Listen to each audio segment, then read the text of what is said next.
abuso sexual es un tema que nos concierne a todos y es fundamental seguir educándonos y apoyar a quienes están afectados.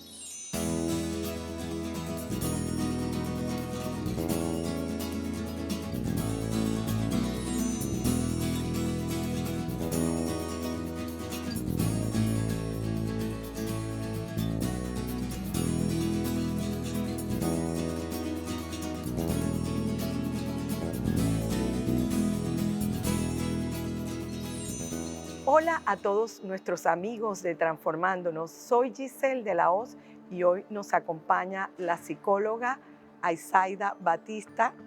Gracias por estar aquí, Aizaida. Hola Giselle, un placer estar en este hermoso lugar y en Transformándonos. Gracias. Y vamos a abordar un tema con sensibilidad y claridad: abuso sexual. El objetivo es comprender la profundidad de esta problemática y conocer a dónde debemos acudir, qué debemos hacer cuando nos vemos enfrentados a una situación como abuso sexual. Aizaida, primero profundicemos qué es abuso sexual. Ok, ¿te imaginas que de 10 mujeres, 7 han sido expuestas a situaciones de abuso sexual? Y de 10 varones, al menos uno ha sido expuesto a lo largo de su vida a formas de abuso sexual. El abuso sexual es una realidad que está en nuestra sociedad, que permea a todas las clases sociales y siempre tiene que ver con una relación desigual de poder, donde una persona más grande abusa o utiliza a una persona más pequeña, sea menor de edad, en situaciones de contenido sexual. El abuso sexual es un delito. Qué interesante lo que acabas de decir, es un delito. Pero el abuso sexual no se da en un solo ambiente. Hay tipos y formas en las que se manifiesta el abuso sexual. ¿Cuáles son esos tipos y formas? Muy bien, nosotros pensamos que el abuso sexual pasa en algunos lugares o con algunas familias. Incluso cuando hemos ido a las sensibilizaciones, la gente dice, no, en este lugar no, pasa en otros lugares. El abuso sexual es invisible, puede estar pasando en nuestra casa y no darnos cuenta. Muchísimas personas en el campo, en el interior, decimos, no, yo me doy cuenta solo con verlo. En realidad es tan invisible que puede estar en nuestro entorno familiar, que es nuestra área segura, y estar pasando situaciones de abuso. Se da en nuestra familia, se da en instituciones, se da en la comunidad en general. No hay un perfil específico para decir las personas que tienen esta característica son abusadores. En realidad, la característica más sobresaliente es que hay una relación asimétrica y está relacionada con el poder. Siempre alguien por encima o más grande que el otro es una persona que puede ejercer en algún momento una conducta de abuso.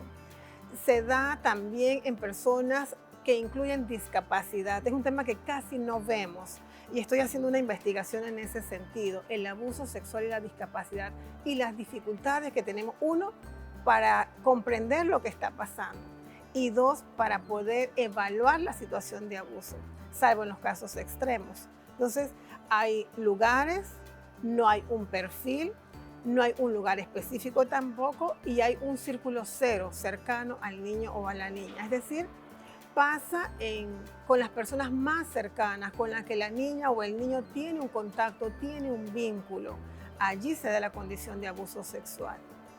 ¿Y qué sucede, o podríamos añadir, que también se da en niños mayores con sus familiares o hermanitos que están en una etapa, diríamos que están en otra etapa del desarrollo? ¿Se da en esas situaciones? Sí, claro, el abuso sexual se da incluso desde bebés o atender niños de meses, niños de 1 año o 2 años con infecciones venéreas, por ejemplo, que es visible el daño que ha sufrido producto del abuso sexual. E incluso las madres o el cuidador dicen, no, fue porque no hubo una buena higiene y por eso tiene una infección venérea. O sea, me dejas interrumpir ahí. Entonces, en muchos casos, no detectan que es una situación o miramos hacia un lado. Sí, claro, es que no es lo más normal, honestamente, que en la familia pensemos que eso no nos está pasando, porque ¿cómo me puedo aceptar que mi esposo o mi pareja abuse a mi propio hijo? Entonces también me pone a mí en ese lugar de protección que no lo estoy haciendo correctamente. Nosotros socialmente respondemos con más sensibilidad cuando entendemos que son niños pequeños o niños menores de 12 años. Nosotros entendemos que están siendo abusados y la sociedad entiende que estos niños están siendo abusados. Todos nos sensibilizamos con mayor frecuencia en ese sentido. Pero ¿qué pasa cuando el adolescente, sea niña o sea varón, está siendo abusado? Nosotros, la sociedad, también los culpabilizamos o tendemos a pensar que ellas eligen y que ellas escogieron esa situación. Pensemos en el ciclo del desarrollo. Los niños hasta los 12 años mayormente no tienen su ciclo psicosexual desarrollado, es decir, están prepúberes. Pero cuando llega la adolescencia, la parte biológica del cuerpo que empieza a segregar hormonas sexuales también se despierta. Es natural que las niñas o los niños en la etapa adolescente sientan inquietud sexual. No significa que están buscando tener relaciones sexuales, solo tiene el llamado propio de la naturaleza. Es el adulto o la persona más grande con mayor madurez el que tiene que poner un límite y saber que con los niños ni con los adolescentes se pueden mantener relaciones sexuales. Aun cuando en la inmadurez del adolescente, esta puede decir, yo estoy enamorada y quiero. La ley siempre va a seguir protegiendo al adolescente porque no tiene la madurez y en su ciclo de desarrollo aparece que es natural en ese momento tener inquietud sexual. Es natural, está en su propio proceso de desarrollo. Aizaida, pero también hay una situación que se está dando de abuso sexual a través de la virtualidad, de redes sociales. ¿Qué nos puedes hablar, qué nos puedes ampliar acerca de esto? Bueno, es una realidad que debe preocuparnos a todos. También es una necesidad el tema de conexión. Entonces, aquí me gustaría también hacer énfasis que hay varios tipos de abuso.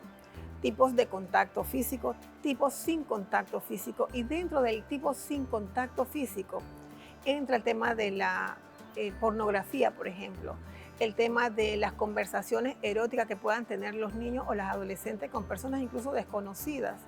Esta es una realidad que enfrentan nuestros niños. Yo he atendido pequeños desde 5 años incluso que te aceptan que están conversando con personas desconocidas o que están accesando a pornografía y sus papás no lo descubren porque el niño se encuentra en su casa, en su área segura y los papás se encuentran haciendo trabajo para poder sostener. Entonces, esta es una cuestión que nos invita como padres de familia a revisar cómo es mi comunicación. ¿Qué estoy haciendo con mis hijos cuando estoy en casa? ¿Cómo puedo prevenir en mi ausencia las conductas de riesgo que naturalmente los chicos van a enfrentar? El tema no es que no hayan conductas de riesgo. El tema es que tengamos suficientes factores protectores para que el niño o la niña sepa o encuentre con quién protegerse en un momento determinado. En este caso particular, el caso del abuso sexual, pero pudiera ser cualquier situación de riesgo. Naturalmente que es importante que tengamos en cuenta y que conozcamos qué es lo que está sucediendo allá afuera con nuestros niños, nuestra juventud y que están viendo a través de esa virtualidad. Lo que nos lleva a entender que en ese abuso sexual hay unas implicaciones, hay unos efectos que puede tener a mediano, a corto plazo o a mediano plazo. ¿Cuáles son esos síntomas que podemos ver y cuál es la secuela que puede tener esos menores cuando atraviesan un abuso sexual? Bien. El abuso sexual es invisible, es decir, nosotros no podemos saber si alguien está siendo víctima de abuso sexual con solo mirarlo. Cuando iniciamos, empecé a hablar de 10 mujeres, 7 han sido expuestas a abuso sexual. Pensemos si se le nota a esas 7 mujeres su historia de abuso sexual. Probablemente no lo notemos, a menos que le veamos comportamientos, incluso la parte emocional. Entonces vamos a hablar siempre de abuso sexual en la parte conductual y en la parte emocional. En la parte emocional vamos a encontrar indicadores inmediatos. Por ejemplo, bajan las notas, los niños tienen problemas para dormir, empiezan a tener pesadillas y eso es como lo que esperamos que pasen con los niños o les cuesta ir al baño. Pero hay niños que no tienen síntomas inmediatos a la condición de abuso y la gente pensamos que si no hay un síntoma visible, no está siendo abusado.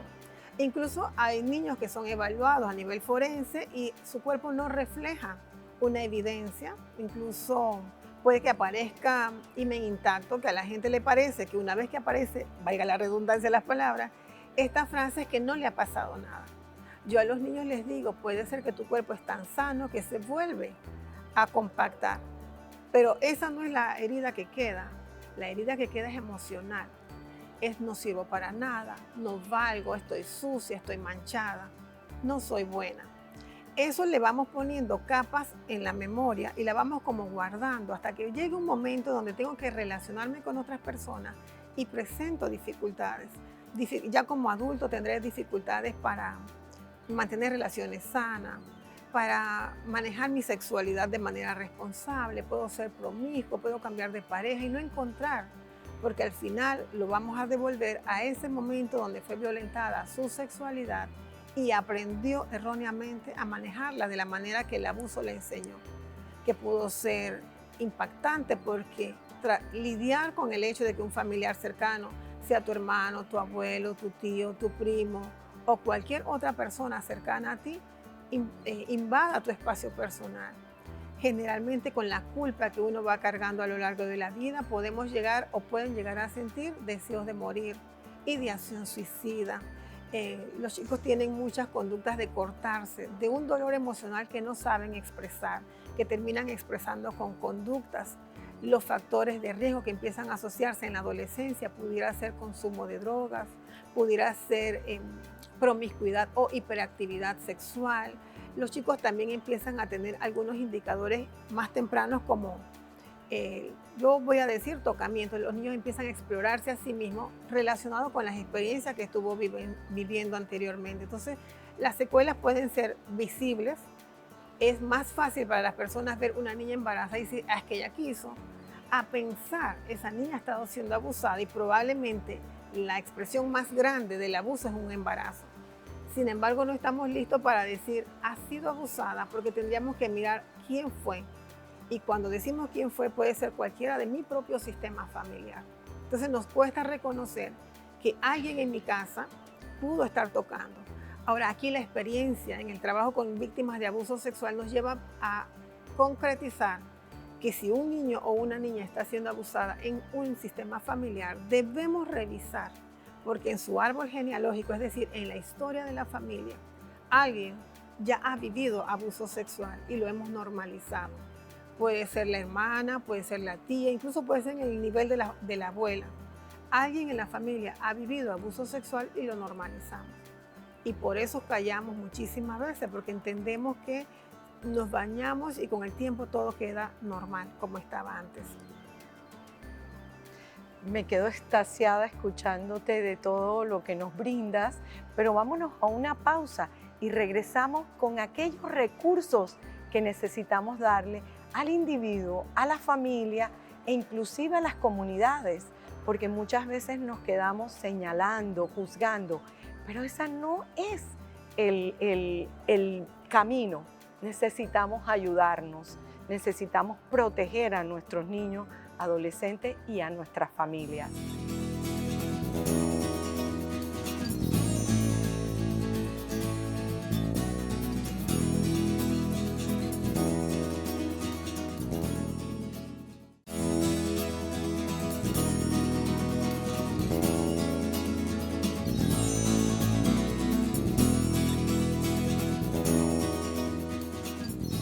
Y estamos de regreso con el tema abuso sexual con nuestra amiga Aizaida Batista. Aizaida, hablábamos de esos recursos que debe tener el individuo, la familia, las comunidades cuando pasan estos casos. Sin embargo, hay un tema importante que cuando sucede en el entorno familiar, estas situaciones se entra en negación, en resistencia. ¿Cómo se puede abordar esta situación? Giselle, me gustaría decir primero que el niño o la niña abusada es una persona vulnerable. Algo en su dinámica, algo en su desarrollo lo ha hecho más vulnerable. La familia tiene que detectar qué es lo que hace vulnerable a un niño versus el resto, porque le puede pasar solo a uno. Y la familia va a decir, pero a nosotros todos no nos ha pasado nada porque a él está inventando. Es natural que digamos eso. Entonces hay que encontrar la vulnerabilidad de ese niño. Puede ser que se sienta menos querido, puede ser que se sienta menos cuidado, puede ser que haya estado enfermo. Hay que encontrar exactamente qué es lo que lo hace más vulnerable que el resto. Lo otro es que cuando hablamos de recursos, este niño ya viene con una vulnerabilidad.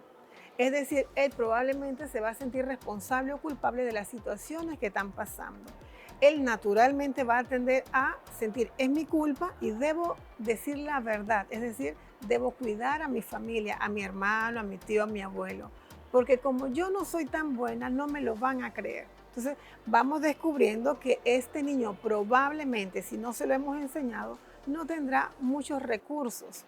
Entonces, tendríamos que trabajar en fortalecer ese ser de la edad que sea que tenga para que él sea capaz de sentirse merecedor de cosas buenas y poder diferenciar esa afectividad sexualizada que ha estado experimentando versus el afecto natural. Entonces, trabajamos con el individuo en sus propias capacidades. Y lo otro es trabajar con la negación del sistema familiar es tal vez de las tareas más difíciles. Es natural que la familia diga no, porque es tu esposo o es tu papá o es tu hermano más grande. Y en el inconsciente colectivo nosotros tenemos presente que no es correcto. Yo siempre le digo a los chicos y a las chicas, a ver, lo que te estaba pasando, ¿pasaba en la sala frente a todos? No, era un lugar escondido u oscuro. Es decir, esa persona sabía que lo que estaba haciendo no era correcto. Por ende, el niño tiene que aprender que eso que estaba pasando no es su responsabilidad. Mire que no hablo de culpa, sino de responsabilidad. En la familia también tenemos que trabajar con esa negación que primeramente es un mecanismo de defensa. Pero cuando hacemos psicoeducación, le mostramos al familiar que algunas conductas asociadas al abuso tienen que ver tal vez con niños menores de edad solos o con niños, con personas adultas o con pobre comunicación en la dinámica o el sistema familiar. Hablamos en psicoeducación también del ciclo vital, es decir, los niños hasta los 8 años están en una etapa de latencia, es decir, su preocupación y su interés mayormente es jugar. Puede ser incluso que nos abracemos o se abracen o toquen, pero sin intención sexual. En el mismo ciclo de desarrollo, el niño entra en la etapa de la adolescencia. Aquí hay una experimentación de la sexualidad distinta. Se vuelve más genital. Es natural también, pero eso no lo hace culpable. Entonces, hablar de recursos es ir también con el niño a decirle, poco a poco, progresivamente, tienes que descubrir tu propio cuerpo. Saber que no hay un cuerpo, una parte privada. Reconocer que todo tu cuerpo es privado. También puedes enseñarle al niño que no le toca a él solito decir no, porque es el otro el que tiene que decir no, con los niños no. Entonces al niño le vamos a quitar la carga de es mi responsabilidad decir que no me toque. En mi casa tenemos que empezar a decir, en mi casa los niños no se tocan, ni entre sí ni otros. Es decir, empezamos a crear una cultura de respeto y de valor a lo niño, a lo femenino, a lo masculino. Ahora imagínate, Giselle, ¿qué pasa cuando una persona lo dijo a su mamá o a su papá y no le creyeron? Tú te creces con esa herida de no soy confiable. ¿Cómo puedo tener después una relación sana si en mi inconsciente, en esa estructuración de mi propia personalidad, yo aprendí a temprana edad que no soy confiable, que no soy digna? Entonces, cuando hablamos de crear recursos, es trabajar con el autoconcepto de esa persona y del sistema familiar, porque la personalidad se desarrolla en parte por su contexto. Sin embargo, siempre vamos a recomendar ir a los centros de salud más cercanos en las comunidades donde solo existe centro de salud. A los niños les vamos a decir, hable con un familiar y le decimos, si no te cree, habla con otro. Dile a tu mamá. Si tu mamá no te cree, díselo a tu abuela. Si tu abuela no te cree, díselo a tu tío. Es decir, dile a alguien que te crea porque siempre va a haber alguien que le va a resonar la información. A veces necesitamos que nos confirmen las historias. No se necesita la comprobación legal del hecho, es ante la sospecha de un abuso, porque habría que ver por qué en la mente de un niño ronda el tema del abuso o la sexualización afectiva, porque tal vez está siendo expuesto de alguna manera. Entonces las comunidades cada vez más hemos ido creando conciencia. Tenemos que decir, Giselle, que el tema del derecho de niñez fue una deuda pendiente por siglos. Ni la legislación ni las comunidades teníamos claro que los niños eran abusados. Es simplemente cosas que le pasaban a los niños y era natural de alguna manera. Todavía hoy en este siglo tenemos esos resabios y decimos, le pasa a ellos porque es una cultura. De alguna manera vamos aceptando que a las niñas, por ejemplo, de lugares indígenas o de comunidades más rurales o empobrecidas, le pasen cosas. Entonces tenemos que ir creando esa conciencia que a finales del siglo XX la gente empezó a despertar y a decir no. En Arraiján tenemos una clínica que oferta el servicio psicológico y de orientación legal a muy bajo costo. En Panamá también a nivel de la provincia hay instituciones o fundaciones que ofrecen el servicio. En las provincias, tal vez las más distantes, haya menos posibilidades, pero siempre existe la posibilidad de pedir ayuda. Se lo puedes pedir a tu maestro, se lo puedes pedir a la iglesia donde te estés convocando, se lo puedes pedir a personas de la comunidad que te escuchen. Y que Panamá Oeste en particular es la tercera provincia con mayor casos de denuncia en el tema de delitos sexuales. Entonces, para Panamá Oeste tiene que ser una alarma roja, una bandera roja. Quiero, Zaida, antes de terminar, que hablemos un poco de la labor que llevas dentro de la clínica, de Tu Dignidad Vale, porque es hermoso ese nombre.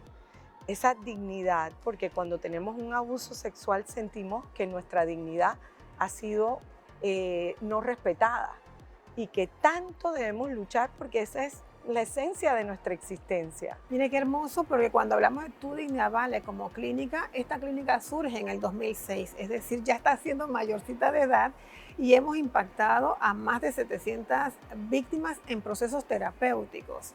Hemos ido a más de 25.000 estudiantes a nivel de Panamá Oeste. El año pasado estuvimos yendo a provincias también en el tema de sensibilizar y prevenir el abuso.